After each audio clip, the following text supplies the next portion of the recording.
সরকারি চাকরিতে বৈষম্য এবং সরকার পতনের এক দফা দাবি তথা বৈষম্যের বিরুদ্ধে আন্দোলনের সামনে সারিতে থেকে যারা নেতৃত্ব দিয়েছেন তাদের মধ্যে কেউ বিশাল গাড়িবহর নিয়ে রাজনৈতিক এলাকায় শোডাউন করছেন, কেউ আবার ব্যক্তিগতভাবে এসি রুমের অফিস নিয়েছেন, কেউ সুন্দরী নারী বিয়ে করেছেন, কেউ আবার অন্তর্বর্তী সরকারের উপদেষ্টার দায়িত্ব পালন করছেন। হঠাৎ তাদের এই বদলে যাওয়া নিয়ে সামাজিক যোগাযোগ মাধ্যমগুলোতে চলছে তীব্র আলোচনা ও সমালোচনা। আন্দোলনের সময় সাধারণ জীবনযাপন করলেও এখন অনেক বৈষম্য বিরোধী নেতাকে দেখা যাচ্ছে সম্পূর্ণ ভিন্ন রূপে।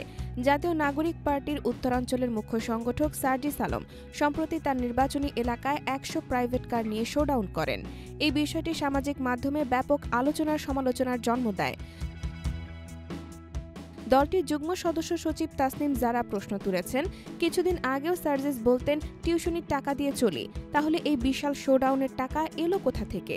এ বিষয়ে বিএনপিও সরব হয়েছে, তারা বলছে ছাত্র বয়সে এত টাকা আসলো কোথা থেকে।